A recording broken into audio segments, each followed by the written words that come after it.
war, a state of armed conflict between different nations or states, or different groups within a nation or state. Since the beginning of humans' time on Earth, war has been waged. As civilizations began to grow, so did their power and influence. With power and influence comes wealth and conflict. This conflict comes at a cost. So what is the cost of war? The cost of war can be broken down into the human costs and the economic costs. Although the human cost does influence economic costs, the effects of human loss cannot be inflated, printed, or traded. On the other hand, economic costs are easier to visualize, but more difficult to predict. For example, after World War II, Europe's economy collapsed by 70% due to the destruction of London, Germany, and France. Although rebuilding Europe cost the United States about $50 billion, or $350 to $400 billion today, the economic benefits of having brand new technology and infrastructure is difficult to quantify.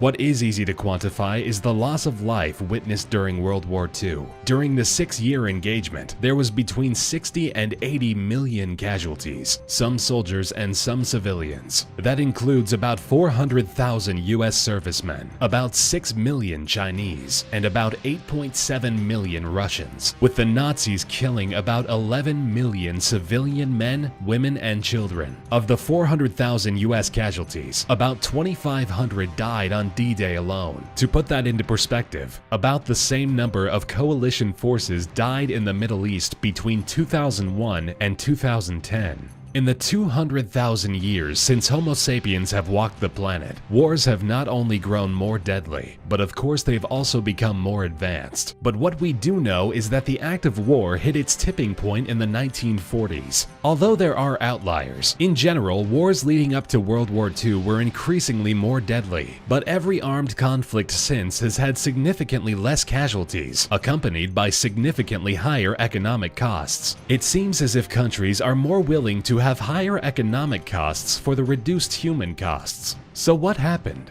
Up until World War II, people were worth more dead than alive. You can take their lands, their goods, and recuperate the human and economic costs by increasing your area of influence. But by World War II, something changed. Weapons could reach further and hit harder. The sheer firepower made it possible to overrun a country with devastating results, but also for countries to defend themselves with bittersweet effectiveness. The brute force of two world powers can result in battles that lasted days or even weeks, with thousands killed. For example, when the Germans began their invasion of Russia at the Battle of Stalingrad, about 400,000 German casualties and about 1.1 million Russian casualties were recorded. Though the Germans were stopped, the human cost was astonishingly high.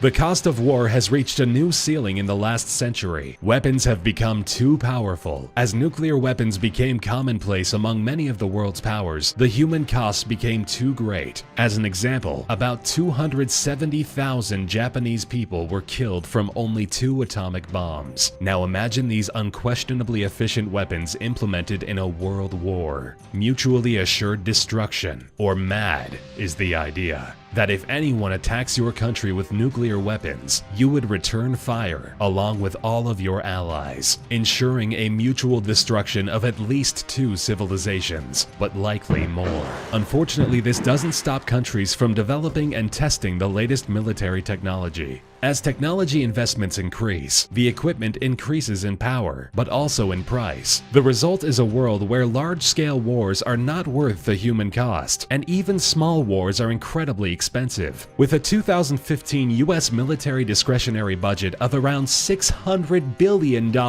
not including paid wages or healthcare, it's no surprise that the humans have literally overpowered themselves into peace. Even relatively small-scale wars like the US-Iraq War has cost the US about $2 trillion, with another few $100 billion in various veteran benefits. It's literally not worth it anymore. This opportunity cost of war can be seen in the years following World War II. Although there have been instances of instability and fighting, World War II has claimed more lives than any engagement since. This time of peace has been referred to as the New Peace. Time will tell if this momentary light at the end of the tunnel will remain. But as Albert Einstein once said, "I know not with what weapons World War III will be fought, but World War IV will be fought with sticks and stones."